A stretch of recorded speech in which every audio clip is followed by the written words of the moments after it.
InsyaAllah hari ni topik kita The Art of Resilience. Kita tunggu Dr. Har sekejap. Kita akan start lah, tak lama lagi. Sambil-sambil tu, apa pendapat korang tentang resilience? Resilience, okay. That's the way to pronounce it, resilience. Apa pendapat korang tentang resilience? Resilience ni kalau dalam bahasa Melayu apa? Daya ketahanan ke? Daya ketahanan, kebingkasan. Apa khabar semua juga? Waalaikumsalam, hai. Kalau sesiapa ada soalan ke nanti waktu tengah live, atau if you want to share your opinion, feel free to put it on the comment box, or if you a bit shy, you can go to the question marks and put your question or opinion there. And then we're gonna share your thoughts, your questions with Dr. Har.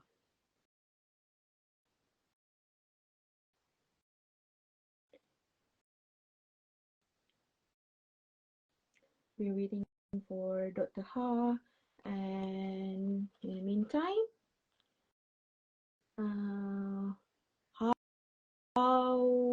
how do you like whenever you see Assalamualaikum. Waalaikumsalam warahmatullahi wabarakatuh. Nak setting set. Boleh take your time, Dr. Har. Okay, tak pakai earphone lagi ni, so kena jerit sikit jalan. Okay, take your time. Halo, Boleh, Assalamualaikum. Hai. Alhamdulillah. Nadia Sofian. Hai. Assalamualaikum. Okay. Boleh kot? Okay. Boleh. Assalamualaikum. Dr. Har, apa khabar? Dr. Har kat mana tu? Macam kat office je? Agak kat rumah. Oh, kat rumah. Ni Okay. Kalau tu kat bilik, ni kat bawah lah. Okay ke? Kau nak yang macam ni? Ke yang pindah, yang kosong semualah. Saya nampak aircon. Okay. Ni okay juga. Okay ya? Okay. Dr. Har, sihat? Ya, Alhamdulillah. So, Isyak lambat sikit dah sekarang ni.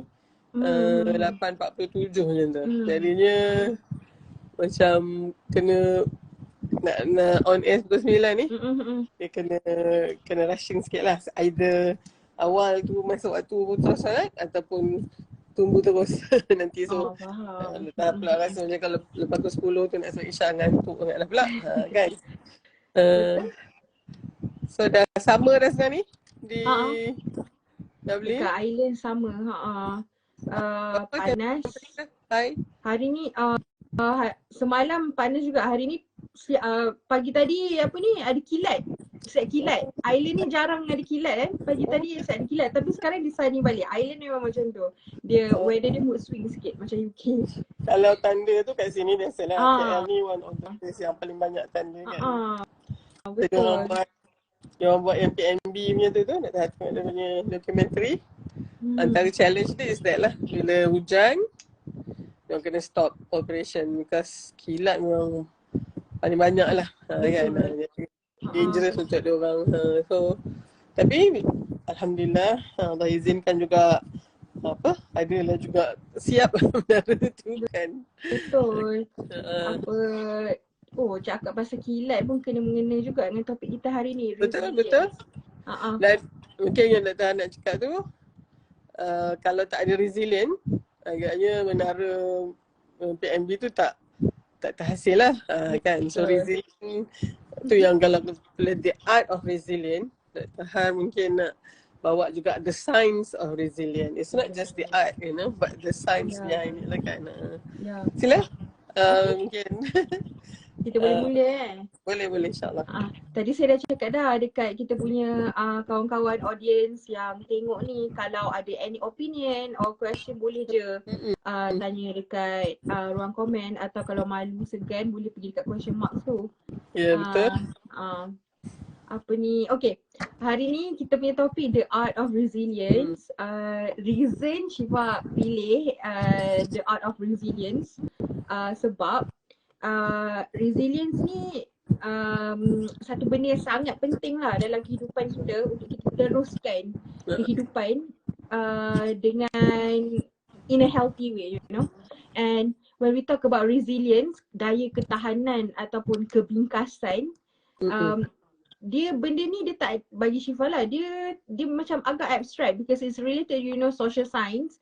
Well, we can like whenever we talk about it, macam benda tu dia akan connected to each other tapi it's different between human kan.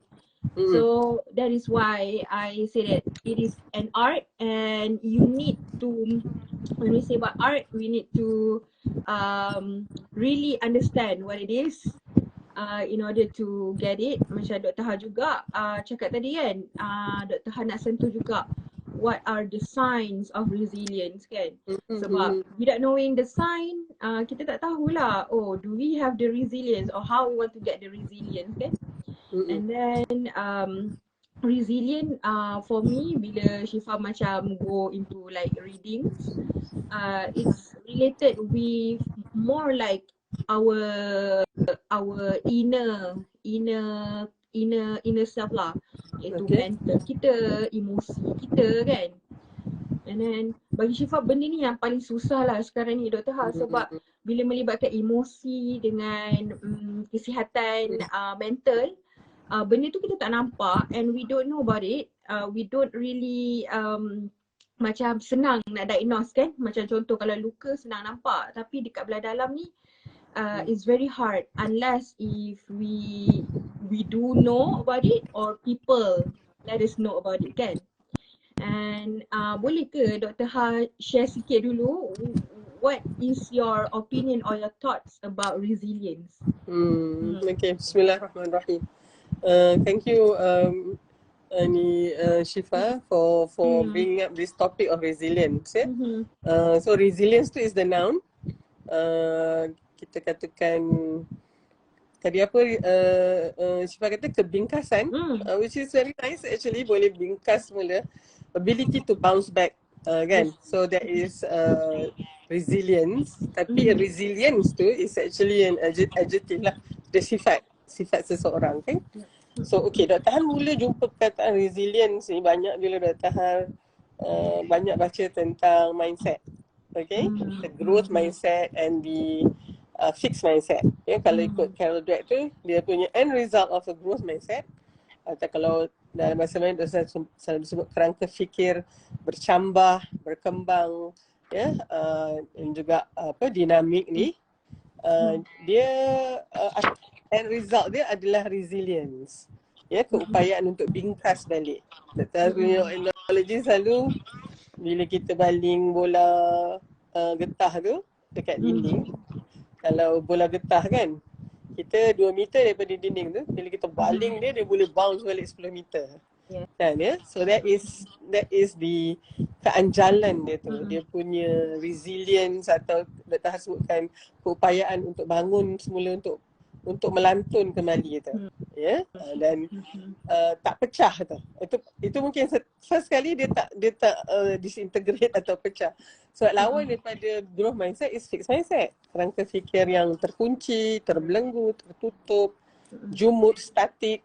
Yang itu pula dia akan end up dengan kehidupan yang sangat fragile. Maknanya yang kalau analogi baling dekat dinding tu, kita baling telur lah. Telur sama ada telur mentah ke atau telur rebus ke, kita baling tu, dia especially kalau dia mentah lah kan, dia berkecai terus. So yang resilient tadi, first dia tak pecah. Sebab kalau pecah tu nanti dia disintegrate lah. Tapi dia tak pecah walaupun macam mana kuat pun hentaman tu, dan ada yang mungkin melekat je kat situ. Tapi dia tak pecah lah. Tapi yang ini resilience adalah bila dia boleh melantun balik. Dan keupayaan resilient tu dia ada berbeza-beza lah tahap dia. Ada orang yang sangat resilient, maknanya dia bingkas lagi baik daripada sebelum tu. Ataupun mungkin kalau tahap yang biasa ni dia tak pecah lah, tapi Dia akan ambil masa sikit sebelum dia boleh apa orang kata move on. Tapi paling tidaknya dia tak pecah tu. So dalam konteks ni, yang nak kata science tu of resilience ni, dia sebenarnya resilience ni adalah salah satu sifat manusia ni, manusiawi ni. And we can see that daripada anak kecil lagi. Kalau misalnya tak ada resilient tu, Dr. Har sebagai doktor ni, kita tak akan develop kita punya gross motor ni. Tak akan boleh berjalan malah. Sekali jatuh, lepas tu tak nak bangun lagi lah. Mesti kita tak boleh berjalan. Tapi sebab kita tengok anak kecil tu kan, Syiffa, jatuh bangun lagi, jatuh bangun lagi, jatuh bangun lagi sampai akhirnya dia boleh berjalan. So, siapa yang ajar dia resilient tu? Dia ada di dalam dia punya DNA dia.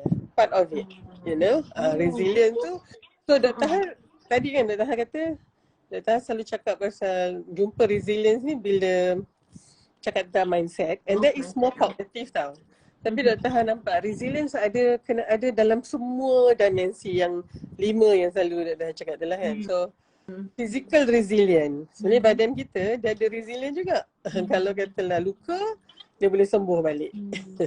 Kita taklah macam cicak tu agaknya ekor dia tercabut, dia tumbuh ekor baru. Tak, tapi at least kita punya kulit boleh sembuh balik. Kita punya sel-sel yang mati tu akan diganti. Those are part of us being resilient. Kalau tak physically resilient, agaknya kita dah lama lah apa orang kata sakit dan seterusnya tu. So that is the first one. And of course physical resilience ni dia berkaitan dengan kita punya tahap pemakanan, kita punya umur kita, you know, the general condition of our body lah. So yang tu yang selalu doktor cukup makan dia, cukup dia punya garam galian dia. So dia dan kalau tak ada benda tu, you kena replenish, kita kena orang kata tambah lagi. And our body can actually make up for that. Tu kalau ada sakit pun nanti after some time kita boleh baik balik kan. So that's physical resilient. Cognitive resilient yang tadi itulah dia boleh bring up balik, dia boleh macam tak adalah terus berhadapan dengan masalah yang maksud dia rasa fixed mindset tadi, tak boleh dah aku ni kan, dah putus asa lah, ditambah dengan emotional resilience. Yang ni pada Dr. Har, kalau ada emotional intelligence, you can always become emotionally resilient juga. Yang kat situ tu yang tak mudah lah nak depressed, nak anxious, okay, walaupun dihentam dengan pelbagai ujian kehidupan. Okay, I do not know which resilient we are going to talk more tonight. Tapi ada yang tu, dan ada juga social resilience. Katalah kita kita punya attempt to connect with the person is not actually being tak disambut pula kan. So orang tu macam tunjuk nak tak nak atau even reject kita ke, that is social resilient. How do you actually ni dalam peribahasa Melayu, bunga tak sekuntum, kumbang tak seekor tu kan. So itu emotional social resilient, I would say. Dan akhir sekali spiritual resilient, I think pun yang tu pun penting juga kan. Jadi sebab di situ tu kalau misalnya kita mampu nak resilient, apa tadi resilient, keupayaan bingkas balik dalam semua dimensi ni, I think that is to me how we should look at it. Okay, jadi maksudnya resilient dia bukan hanya satu dimensi saja Kak Syiffa. Sebab Dr. Har macam before our discussion tonight, Dr. Har banyak resilient tu in more on cognitive lah. Me being somebody who is so engrossed with cognitive punya well-being and all kan. Tapi sekarang ni Dr. Har nak bukakan lagi. You might be talking about emotional resilient, tapi Dr. Har rasa resilient ni kena ada dalam semua aspek ni for you to have a more balanced life lah, insyaAllah. Wallahu a'lam. I do not know what is your opinion on that insight. Thank you Dr. Har. Dr. Har dah cerahkinkan, classify kan, ikut the classification of it. Cantik lah kat situ, kita ada physical, cognitive, social, emotional and spiritual. That sebab macam ni kan, topik ni kita dah kira kita plan actually a year ahead of whatever we want to talk about for this year kan. Tapi macam like these few days, like I was being tested something related with resilience, and I've been actually talking with my friends like for me, okay, kalau Syiffa rasa macam I think I kind of have quite a high Resilient. resilience level. Tapi ada je bila macam like certain things that's beyond your control and then you start to break down, you know. Because we are human. So macam nak masuk dekat yang ni lebih melibatkan kepada emosi dan juga social tadi tu kan. So because emosi, social and then of course spiritual ni dia berkait so it related to with my emotion and then why emotion, because it relate, dia puncanya social macam tu kan. So when I face this and then I talk to my friends, lepas tu and then I start to ponder again like why I become like this, am I weak than I'm before, because before this macam I'm not like this, like why should I cry macam tu kan. So Dr. Ha boleh macam what your opinion? Resilience ni maksudnya kita macam kalau adakah kita akan bila ada resilience ni kita tak menangis, kita tak lemah macam tu. Okay. Oh, actually bukan Syifah, saya itulah dia, kita ni bila nak pandai-pandai buat apa orang kata sesi-sesi macam ni lah kan, pilot talk lah, talk ni kan, Allah uji kita dulu lah, kalau tak kita lima taqulu nama la taf'alun kan, dalam Quran, ya ayyuhallazina amanu lima taqulu nama la taf'alun kabura maqtan indallahi an taqulu ma la taf'alun kan, dalam surah As-Saff tu. So takkanlah kita ni nak bercakap benda yang kita tak buat. So Allah bagi dulu. Okay. Now, that is a very important question yang kita kena clarify malam ni. Does resilient means you are a superhuman? Maksud dia you macam kebal gitu. You tak pecah, you tak apa semua ke? Then you kalau superhuman ni maknanya are you close to being a malaikat ke macam mana? Kan maksud dia kan ya. Orang kecilkan hati you you tak apa kan. Orang buat you, orang reject ke ataupun ni you tak apa, I'm resilient. Ya ke tu? Kan, is that, what does that mean, what it means to be resilient?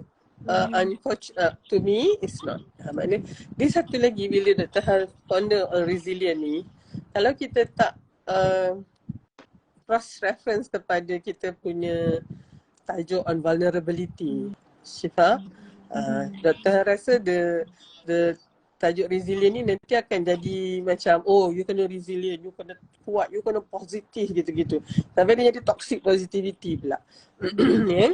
Dan kalau misalnya dalam mindset sendiri, Carol Dweck tu ada cakap kan, yang paling dia susah hati kalau you ada pseudo growth mindset dia tu. Maknanya you rasa I'm good, I'm always very dynamic, I'm always gitu.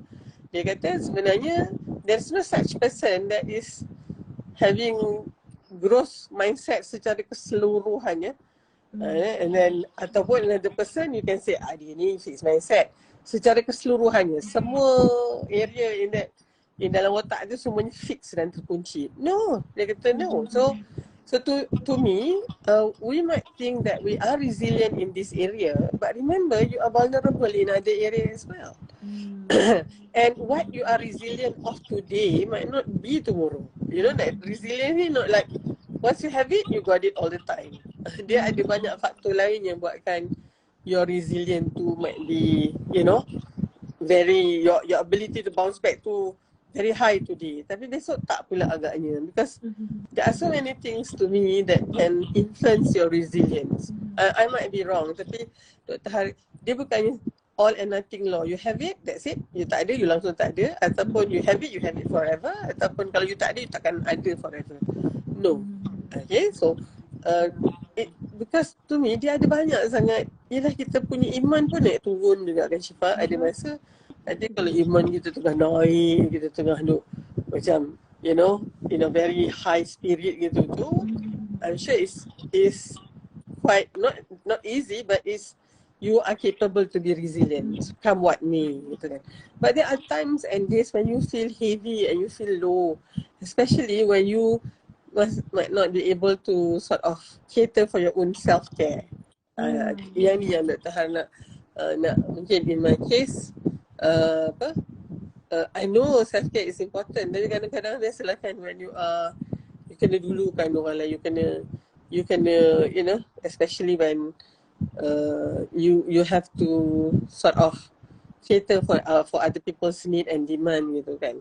And then you have this feeling that kalau you tak buat, siapa pula nak buat. So so self care tu Dr. Har ingat satu buku, dia kata self care is when you need to do these two things in your list. Dia ada 2 list dia kata. Satu list things I have to do because that's your responsibility. So Dr. Hari like, this list is actually getting longer as you occupy, you know, you go up your ladder and you occupy a higher position.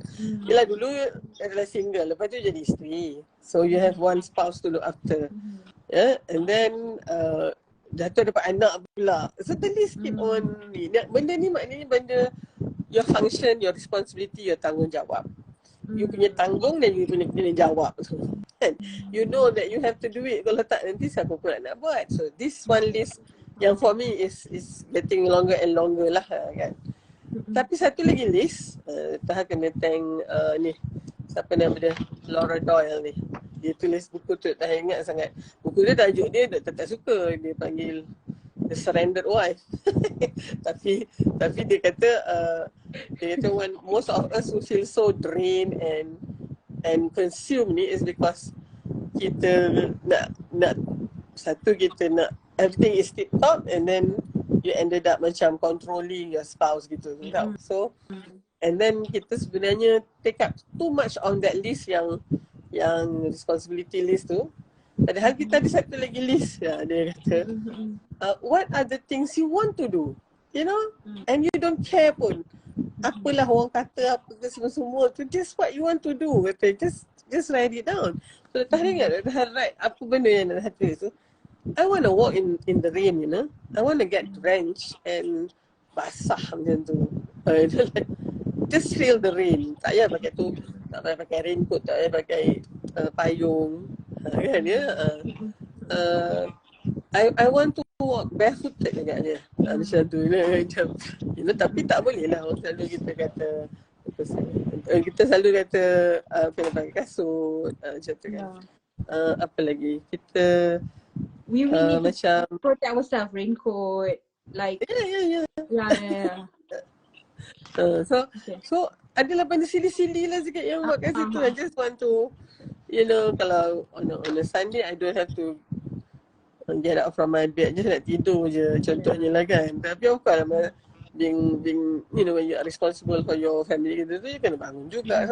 So bila tengok list tu, apa lagi list tu I ingat, tapi I remember lah, okay, getting wet in the rain, walking barefooted, lepas tu benda-benda tu or just reading a good novel ke benda-benda. Tapi ini sebenarnya benda yang you kena buat juga beside all those things yang ni. Okay, so bila self care kita kurang, Dr. Har rasa macam this is the time where your resilience pun dah start to you know, dia jadi shaky sikit, and this is the time when you know that you are just human and you vulnerable sebenarnya. Tapi kita ni biasalah bila you know you have that armor and that mask on your face kan. Jadi dia jadi yang ni doktor cakap masa kat coffee talk dengan Ahmad Azlan, dia kata macam I know that you know men always try to put a very brave front kan, put their mask padahal dia orang crying inside there, but even though that mask is suffocating you, you know, you are cool macho man gitu kan, and you need to wear all this armor because you want to become our, you know, knight in the shining armor. But that armor is so heavy, you know, tapi you still wear it because you do not want to be hurt gitu kan. So that is agaknya antara yang buatkan nampak macam resilient lah, tapi sebenarnya tak. That's not resilient to me. That is resilient to me is part of the ability to accept that you are having a very limited ability, your boundaries. You're just human gitu. Tapi despite that, you still pick up your pieces and you bangun balik. Gitu kan. Jadi I don't know whether you can make some sense out of this atau tak. Dia bukan resilient of a superhuman nature. You know, you can withstand everything gitu. Terus kalau orang cakap orang criticize you, or for whatever reason talk bad about you. Okay, a resilient person would be able to, of course, deal with that sakit hatinya, feeling slightednya. Tapi dia kata, look, I guess there's some truth in that criticism. A resilient person will be able to, katalah, the critics are going to give him 10 reviews, daripada 10 tu 2 je yang betul. So being resilient is also being able to put aside that 8 yang bukan you. It's just because that person hate you so much ke, for whatever reason. Yalah kata sedang ni lah your enemy contohnya kan. So this 8 tak betul, tapi yang 2 ni betul. So even though dia datang daripada musuh you kan, but these 2 things are true. And of course maybe observation dia lebih lagi sebab dia tak suka kita kan. So dia lagi real tau daripada kawan kita yang suka kita. They will always sugarcoat everything kan. So now that a resilient person will take that criticism and make it into a constructive feedback juga. Dia akan jadikan tu sebagai dia punya feedback, dan dia akan kata, oh I think this is really my weaknesses and my mistakes, First I need to apologize. Keduanya I must redeem and make sure I don't do this again. So this is a resilient person. What happened to the one who is not resilient atau the one yang ada fixed mindset tadi? Telah dia dapat the same criticism. I don't know. This now is a different thing, Dia dapat constructive feedback sebenarnya. Okay? From somebody yang betul-betul, the difference between feedback and criticism, I think I've discussed gitu kan. Criticism with the intention of wanting to see you, terterap kat depan tu.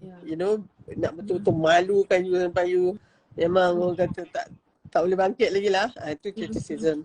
Intention dia macam tu. Memang a very vicious intention. Tapi kalau feedback, dia sebenarnya intention dia nak tengok you improve. Macam tu lah. Kan? That's the main thing. So yang tadi vicious, yang ni actually virtuous. Dia memang nak ni. So, and it comes from people who are very sincere. Some people yang cikgu you tak ada vested interest pun. And mungkin dia bagi tu pun bagus tau. Dia tak malukan you, dia panggil you, cakap elok-elok gitu.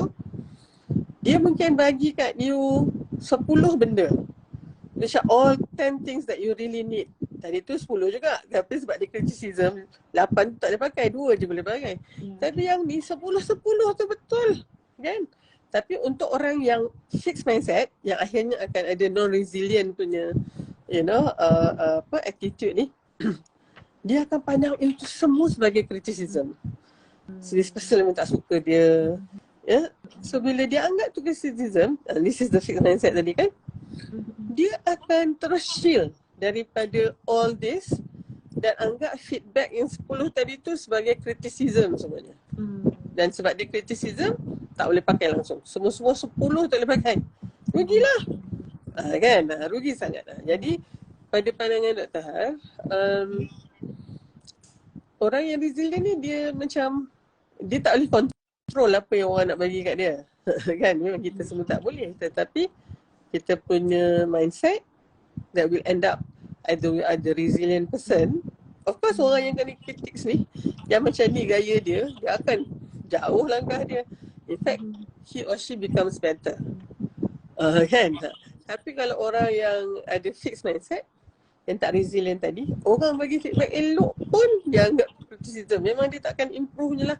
Dia takkan keluar daripada dia punya comfort zone. So you need this resilience sebenarnya, Syifa, to be able to walk out of your comfort zone, to face your fear, and you also need this resilience to learn, because you tahu lah kan macam mana susahnya belajar kan. Sekali tak dapat, masuk 2 kali. 2 kali tak dapat, masuk 3 kali. Macam tu lah. So did I answer your question? Sorry, tak ingat apa question tadi. Yeah. Dah cover soalan yang lain dah.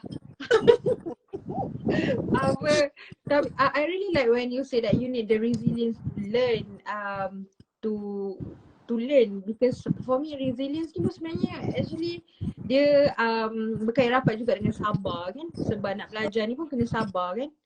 Betul. Kesabaran untuk kita bertahan dan bingkas balik kan, we need to have the sabar, like in our kerja kita ke, dalam segi belajar kita, our relationships. So when talking about to have sabar untuk bingkas ni juga kan, it's easy to talk, but in your opinion, sebenarnya doktor ada jawab juga sebenarnya tu, sebab soalan saya kan, will resilience actually break you, you know?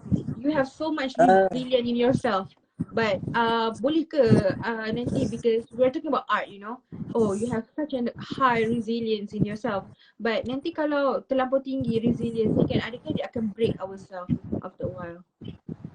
Okay, ni ada di lawa Wawai saya kata, ada orang kata resilient tu melawan. Interesting ni. Okay, nak ke tempat yang ni juga. Tapi nak address yang Syifah tanya juga dulu. Tadi Syifah ada katakan resilient tu macam mesti ada kaitan dengan sabar, kan? Yes. Antara yang buatkan kita lebih resilient ni adalah bila kita tahu sesuatu yang selalunya resilient ni bila kita sedang kena hentam tu lah ya, atau kita tengah berhadapan dengan a lot of tribulasi dan juga yang mencabar ya, kita punya kekuatan minda dan seterusnya tu, dan selalu kita apa yang nasihat kita dapat, sabarlah, sabar, okay. Now, resilient yang dimasukkan yang ada kaitan dengan sabar ni adalah sabar yang aktif kita. That is resilient. Okay. Dia bukan sabar yang mengalah, tak apalah nak macam mana. That's not resilient. To me that is the opposite of it. That is your fixed mindset. Yeah. And then you always feel that you are being victimized. That is the victim punya mindset. Jangan sebab the victim mindset yang akan hasilkan sabar yang pasif tu. Macam mana macam tu kan. Tak terdaya kita ni, yalah orang biasa je, dia tu orang kaya enggak lah. No, not that. That is not resilient to me kan. Yang itu mungkin cepat dia mengalah pula. Okay, nah. Resilient yang Data masukkan, yang sabar yang lebih kepada resilient ni adalah sabar yang aktif tu. Maksud dia you make the choice to bounce back, you know. Kalau tengok pengujian tu, ya Allah ya, mungkin kalau you nak depress setahun pun, orang kata patut pun. Contoh lah ya, kadang ada orang Allah uji, dia pun kehilangan seorang tau, ahli keluarga dia. Ya, dalam semua ahli beradik tu dia seorang aja yang hidup, contoh lah kan. Na'udzubillah beratnya ujian tu. So dia mungkin kalau dia nak depress pun lah ya, orang memang faham pun. Ya? Ada orang mungkin jadi gila pun lagi, tapi tak, dia choose untuk bangun semula. Tapi dia bukan melawan. Ni nak teruskan kepada ni kan. So kalau melawan tu dia macam pada pandangan Dr. melawan ni dia tak accept tau. Dia try to fight it, kan. Dia nak go against it macam tu. Dan kalau benda tu memang dah takdir kita tu yang ada orang kata berdamai dengan takdir tu. Maksud dia tu is accepting macam tajuk buku pula. Dia kan. Dia apa maksud dia? Maknanya dia accept dulu, ada acceptance. Ya. Acceptance tu penting kalau dalam fasa untuk grief. Grief ni macam-macam kan, bukan hanya kematian seseorang saja. Kita tak naik pangkat pun kita grief. First, katalah contoh, kita rasa macam kita memang patut dapat promotion tu, kita tak dapat. So kita grief, kita akan berkabung kehilangan peluang untuk naik pangkat tu. Tapi takkan kita tak pergi kerja besok? Kan? You might need to take a break sikit. Tak apa. That's due. Kita manusia biasa. Tapi dan itu sangat penting untuk resilient juga. You need to validate yang you bukan yang tadi I tak apa. I'm resilient. I can do this. No. Yang itu tu yang buatkan kita kadang-kadang jadinya masih tak acceptance and kita mungkin banyak defense mechanism lain, denial lah apa semua tu. Tapi kita accept lah, tak apa, tak ada peluang lagi, tak apa, tak ada rezeki lagi, selalu kita kata macam tu kan. Tapi tak apa, besok kita akan kerja lagi dan kita cuba lagi. Itu resilient. Dia bukannya dapat buat macam tu je, petik jari je, tak. Dia mesti, you must consciously realize that this is an opportunity to be resilient, satu. Kemudian you need to find the strength nak jadi resilient tu. So that is your growth mindset tadi tu. You tahu bahawa setiap benda ni la yukallifullahu nafsan illa wus'aha. Pada Dr. Har tu sangat kuat tu, bila ada apa-apa ujian kita kena ingat Allah bagi kita kekuatan tu. Kalau tak, dia takkan bagi kita sekarang, hari ni. Ya? Kenapa dia tak bagi semalam, kenapa tak dia bagi tahun depan? Sebab hari ni yang kita kuat. So tu satu. Keduanya, kita yakin selepas ujian ini nanti ada hikmah dia. There's always the silver lining. Tu yang keduanya. So nak tak nak, kita kena katakan bahawa resilient ni, dia sabar yang aktif tu, dia memilih untuk bersabar kerana dia tahu ini mungkin satu reset button atau ini mungkin satu peluang untuk dia muhasabah, semua-semua tu, dan dia insya-Allah nanti dia strike balik dia ni. So pada pandangan Dr. Han, mungkin melawan tu dia tak berapa sesuai dengan resilient. Melawan tu mungkin satu yang by force, you paksa diri you juga. Sedangkan you tak acknowledge pun dia punya impak ujian-ujian dan tribulasi ni. Takkanlah kot bila katanya dia kehilangan peluang pekerjaan, dia tak dapat naik pangkat sedangkan dia work very hard. Takkan you tak sedih. Kita manusia biasa. So to me resilient, the art of resilient, kalau turun kat topik kita ni lah agaknya Syiffa, is to first thing accept that you are vulnerable, you are just human being. You get hurt, you fall and you break down, and you take your time to sort of accept it dulu, and then insyaAllah kita nanti adalah keupayaan untuk bingkas semula tu, kerana kita ada harapan bahawa ada lagi peluang macam tu. Allah berikan kita peluang sekali lagi untuk reset balik dan seterusnya. So that is the resilient yang kita nak sebenarnya. Okay, Syiffa. Okay, thank you Dr. Ha. Kita boleh jawab ke soalan? Saya ada buka question ni. Okay, ada soalan daripada audience tanya, what does it really mean by spiritual resilience? Okay. Baik, tadi dah kata resilient kena ada physical, maybe cognitive kan, intellectual resilience. Kita ada emotional resilience. I think we talk a lot about that kan. Antaranya we have to validate dulu emotion tu. Okay. Social resilience is how do you deal with rejection or maybe problem related to your connection with human interaction yang ada ni. Spiritual resilience. Okay. Dr. Han mungkin boleh kata spirituality ni dia actually satu realm yang mana kita kalau tengok definition ni, sebab Dr. Han ajar student Dr. Han dulu, spirituality, what does it mean? Untuk especially when you are treating patient and you yourself. So Dr. Han kata bahawa orang bila dia sakit dia jadi more spiritual. Sebelum ni tak peduli langsung, tapi bila dia sakit tu, especially kalau kita lah diagnosis dia tu yang tunjukkan advanced stage, terus jadi spiritual there and then. So walaupun doktor ni banyak doktor-doktor muda ni tak apa sangat lah fikir pasal spirituality ni kan, nak enjoy je dulu. There is something orang kata, tak payahlah benda-benda ni nak enjoy dulu. Spirituality tu is the one that will complement all those life joy. I selalu pelik, macam mana orang kata, okay, put aside dulu spirituality sebab I nak enjoy dulu. What do you mean? Jadi dia kalau macam minum teh tu, spirituality tu yang buatkan dia manis dan ada gula dia tu, ada perisa dia. Then why do you want to, take that away. So to me that is somebody yang mungkin belum faham betul apa dia spirituality. Tapi ialah apa yang Dr. Hazif cakap kat my student, ni spirituality dulu ya, Nakia. Even if you are not spiritual, or you selalu kata, oh I'm not a spiritual person. Okay, fair enough. But your patient is going to be more spiritual whenever they become sick. So you really have, as a doctor, at least you really kena tahu jugalah walaupun you kata you tak spiritual. Like kalau you yourself is a spiritual person, then it's easier. You know, what does that mean to be a spiritual person? Okay, kalau spirituality definition dia is actually that connection with the transcendent power, some power or some entity or whatever you want to call it, which is above you, beyond you.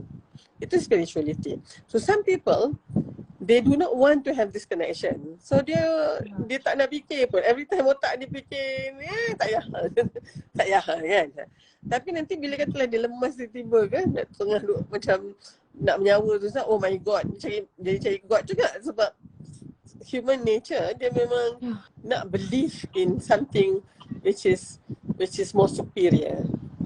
So pada tahap tu, fitrah kita, disebabkan Allah kata wa ma khalaqtul jinna wal insa illa liya'budun. Allah menjadikan, ciptakan jin dan manusia untuk mengabdikan diri pada. So DNA kita memang we want to worship something.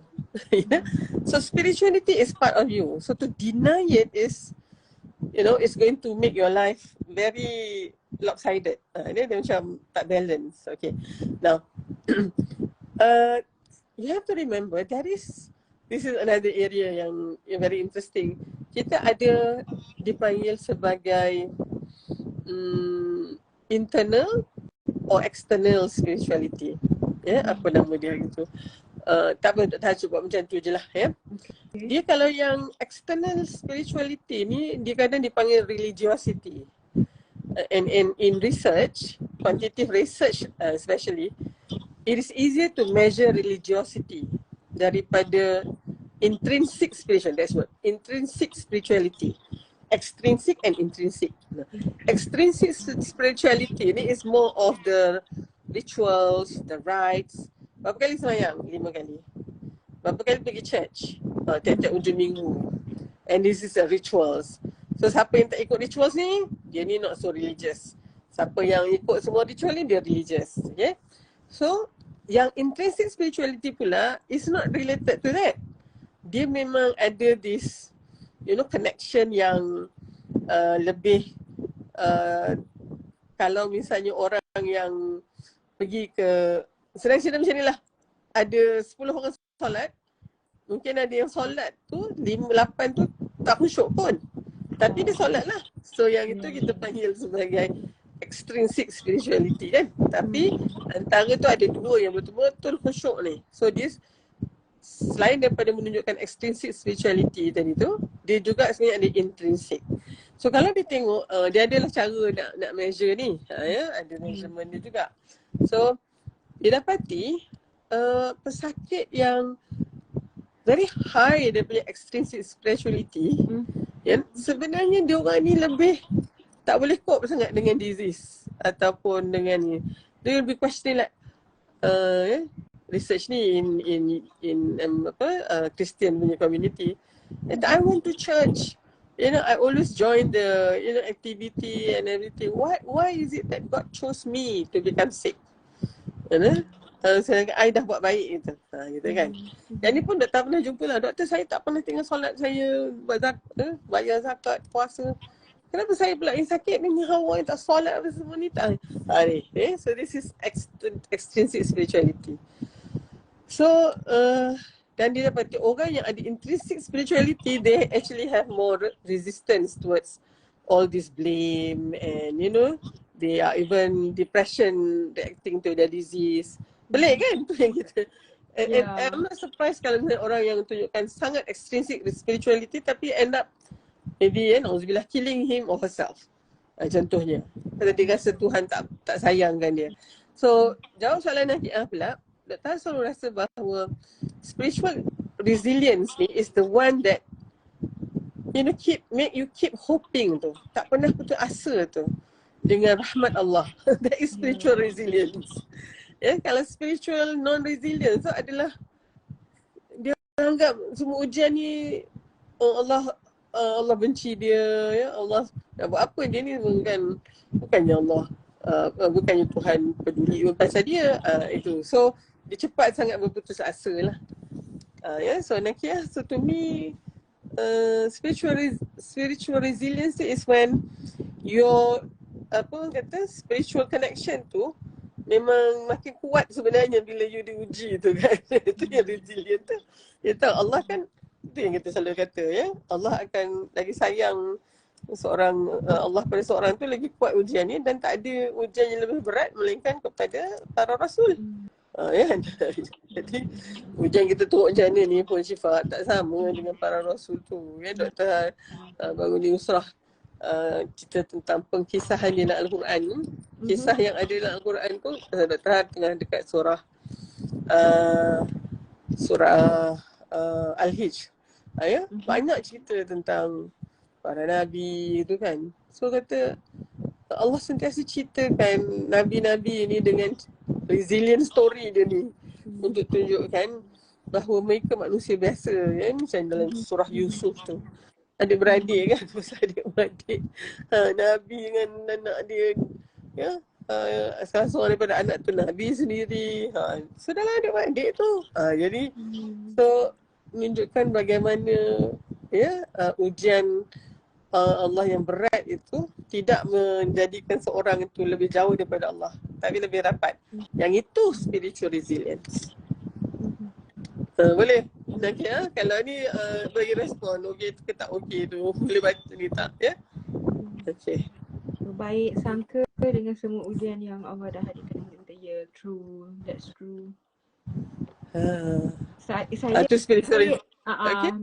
Bila cakap pasal ujian ni kan, tak tahulah semua orang, kalau Syifa kan, like contohlah when things like become very smooth kan, I was like starting to question myself, what's going on?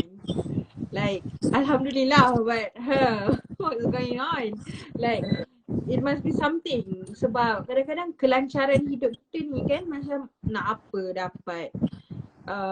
What you wish, what you want, who you want to be friend with or interact with kan, itu pun sebenarnya ujian lah kan. Macam like you need to be more syukur lah kepada when things become very smooth for you. Ya, sebenarnya kalau ujian, kalau kita cakap tentang ujian tu kan Nakia, ujian yang paling besar sebenarnya ujian nikmat. Ujian yang dari sudut ujian kekurangan apa semua tu, kita mungkin boleh bukan nak kata ni, bukan nak kata senang, tapi kita ingat tau, kena sabar ni, kena sabar. Especially kalau Allah ambil daripada kita kan, sesuatu dikurangkannya daripada kita, cepat kita sabar. Tapi kalau diberikannya lebih, cukup lihat kita nak bersyukur. Ini dalam Quran selalu sangat disebutkan tentang orang yang bila dia dapat nikmat tu, dia akan kredit diri dia sendiri kan. Ni sebab saya punya kepintaran, ni sebab saya punya usaha. Masa tak ada tu minta dekat Allah. Bila Allah dah bagi tu, dia tahu, dia claim dia punya pula. Manusia punya perangai tu. Kan? Betul. Maksudnya Dr.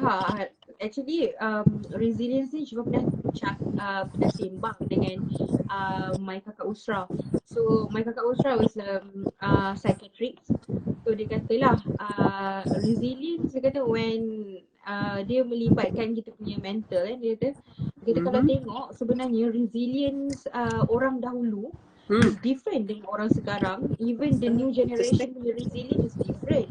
Dia kata sebab zaman dulu, dia bagi contoh yang mudah lah, to get things is very hard. For example, kalau kita nak makan, nak masak, kena cari kayu, nak kena buat api and everything, you know.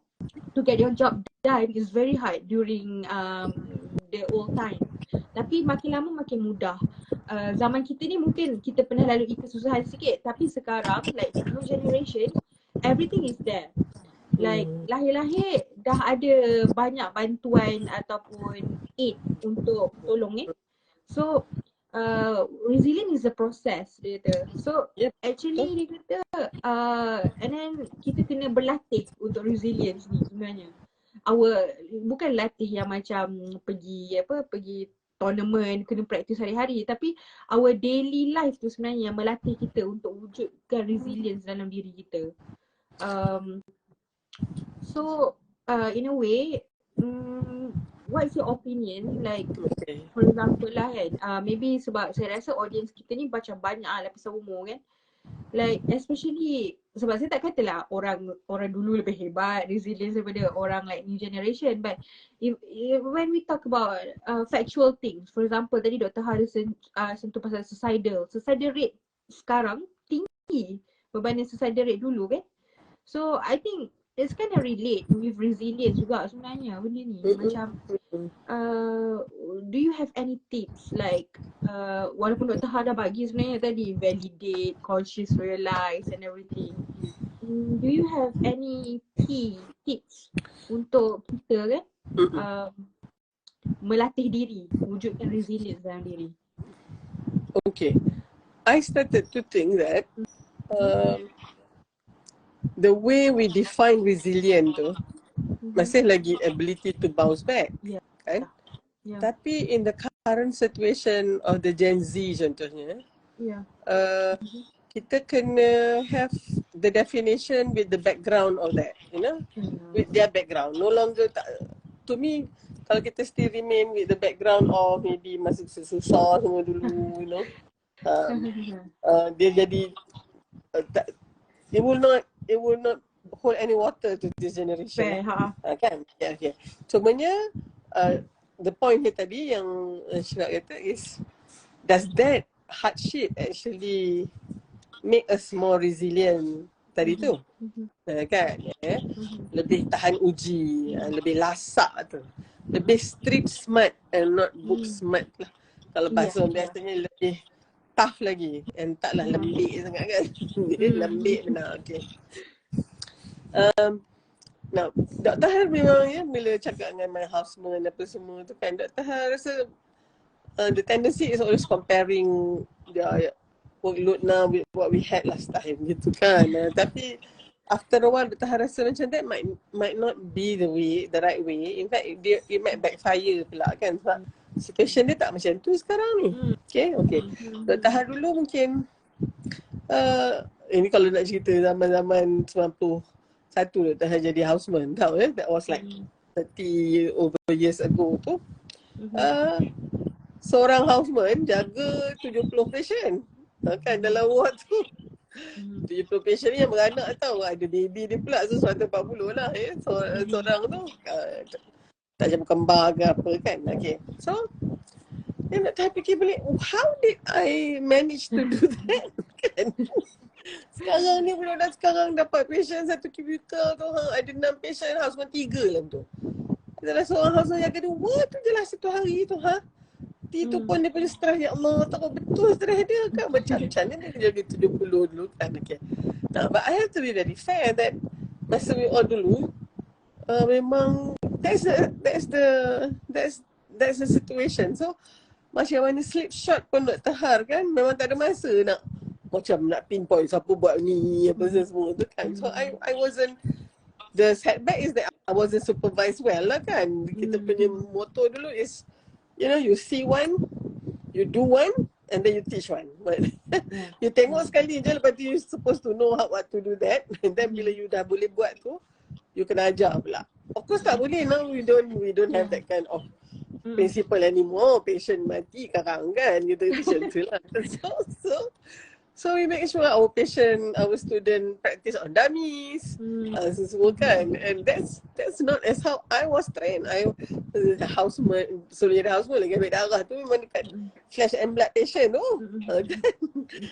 So we make the error there kan. So of course, and bila kita buat something yang kena buat sesuatu yang menyakitkan orang, but we really have to do that, kita macam kita pun kena buat betul-betul. Kesian pakcik ni. Kita kena minta maaf kat pakcik tu kalau misalnya kita masukkan drip sampai 2-3 kali gitu kan.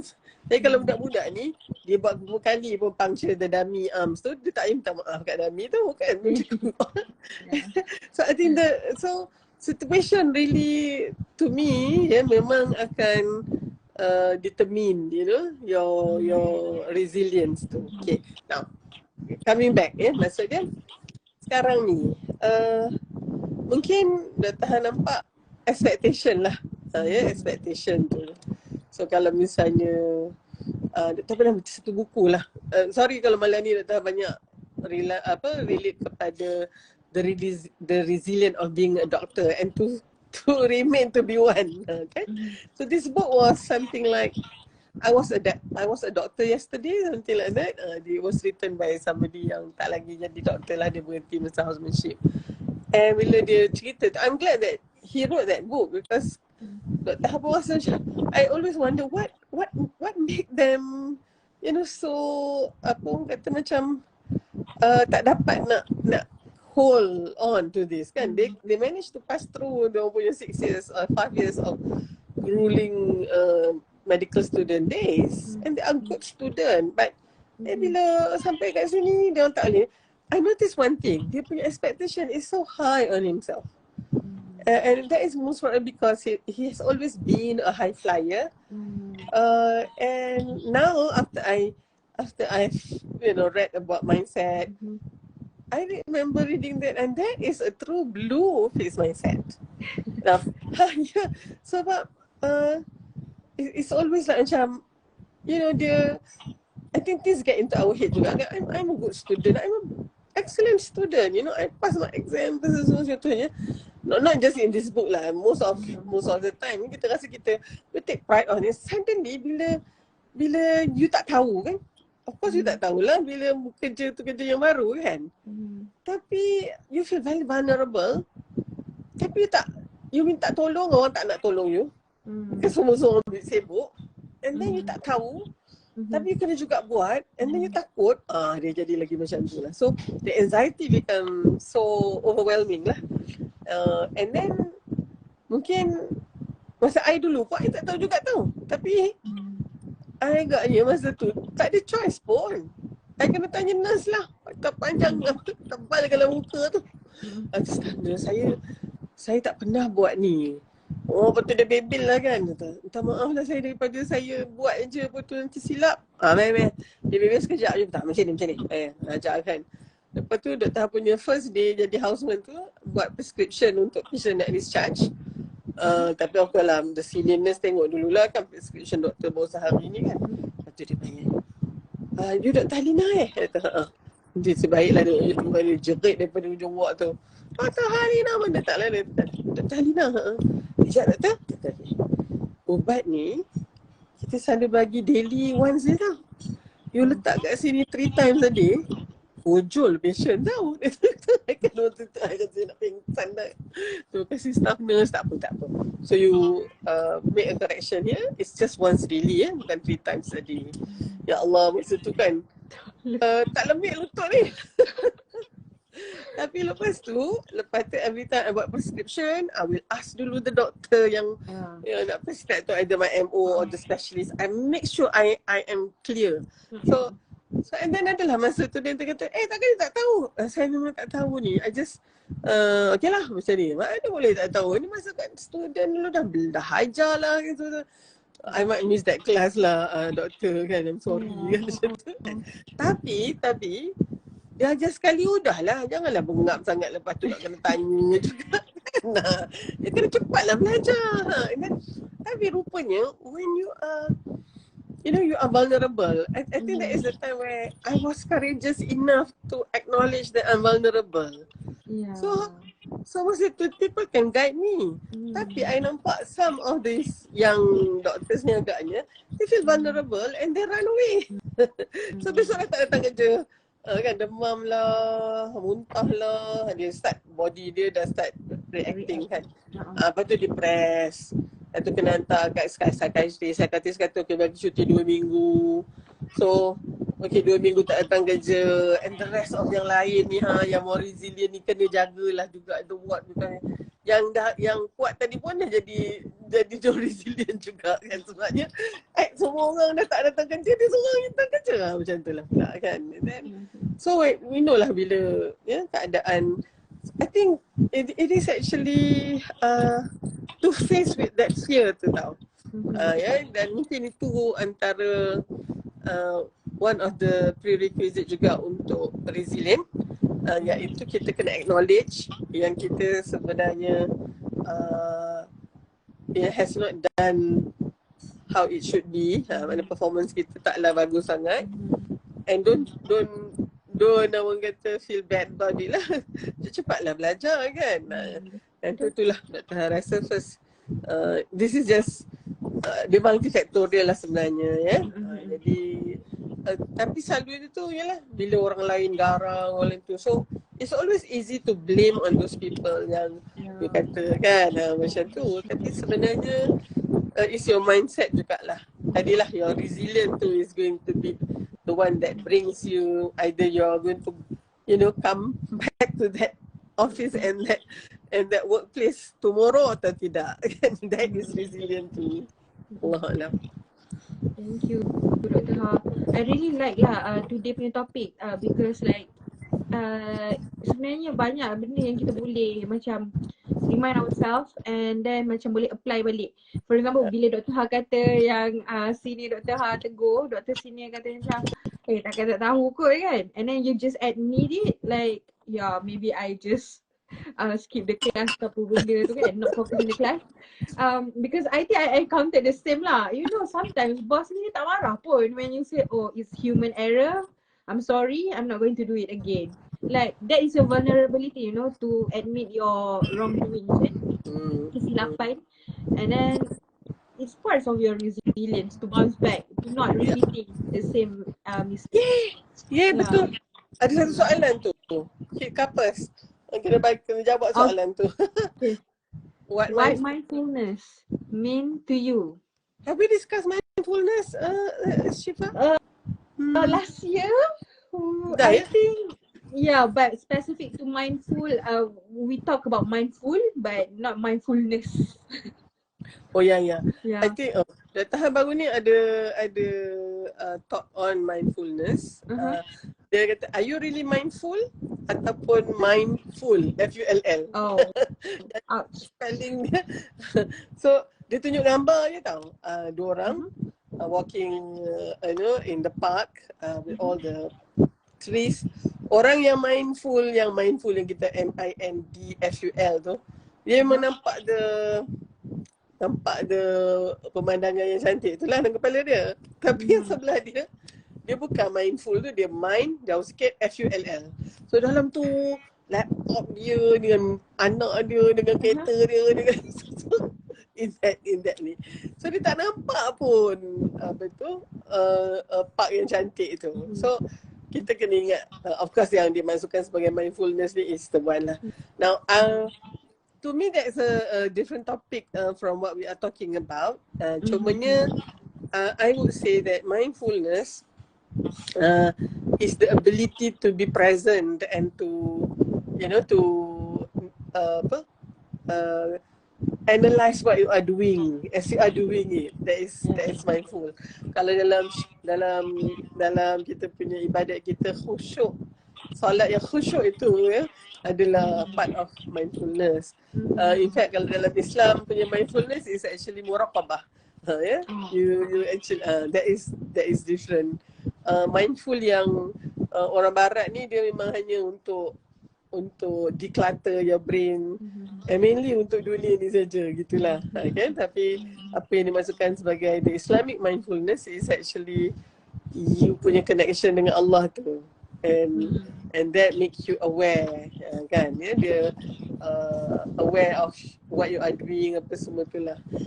Dan kalau you are mindful ni sebenarnya dia akan banyak dia punya kebaikan dia. Even as mindful yang macam orang secular punya mindfulness, is mainly yoga, being aware of your breathing, macam tu saja. Itu pun dah boleh reduce your stress, increase your immune system gitu. Apatah lagi kalau kita punya mindfulness ni, tadi Hip Couples tanya, adalah related to apa yang digariskan oleh Islam yang kita panggil sebagai muraqabah. Dia ada one of the most important in mindfulness Islam ni adalah kita ada musuh iaitu syaitan yang akan sentiasa interfere with that. So kita kena mindful of that. Kalau tak nanti mungkin kita sedang dipermainkan, dikotak-katikkan oleh syaitan yang sentiasa menunggu peluang. Dia nampak kita tak nampak dia. Okay, dah 5 minit. Ada 23 orang tu. Tadi ada sampai 30 saya rasa tadi. Okay, tak apa. Keluar masuk. I think mindfulness ni hopefully Hiccupers dapat the gist of it. InsyaAllah, I forgot about our next topic. Tapi kalau ada ruang, kita akan cakap lebih banyak lah tentang mindfulness. I think mindfulness in Islam ni very good topic actually. Yes. Yeah, it's very good topic. Dia masuk dalam pengajian sufi sebenarnya. Mindfulness tu. That is part of tasawuf lah kan. Jadi kalau tengok, tapi banyak juga ulama yang bagi banyak kupasan tentang mindfulness tu. Kalau kita tengok kebanyakannya bila especially perbincangan tentang mindfulness khususnya di barat where they are they are really propagating the secular mindfulness tu. Then kita realise that Islamic way mindfulness dah memang elaborated lah kan. So and it's actually much better because kita ada hablum minallah tu, dia ada connection dengan Allah tu kan. So dia bukan hanya dia akan ada a lot more added value, and insyaAllah kalau kita nak kaitkan dengan hari ni, make you more resilient, insyaAllah. Thank you Dr. Ha. Hopefully semua dapat input and then like refresh yourself about resilience. Kalau ada yang baru masuk nak tengok semula, boleh pergi ke YouTube channel Akademi Dr. Ha.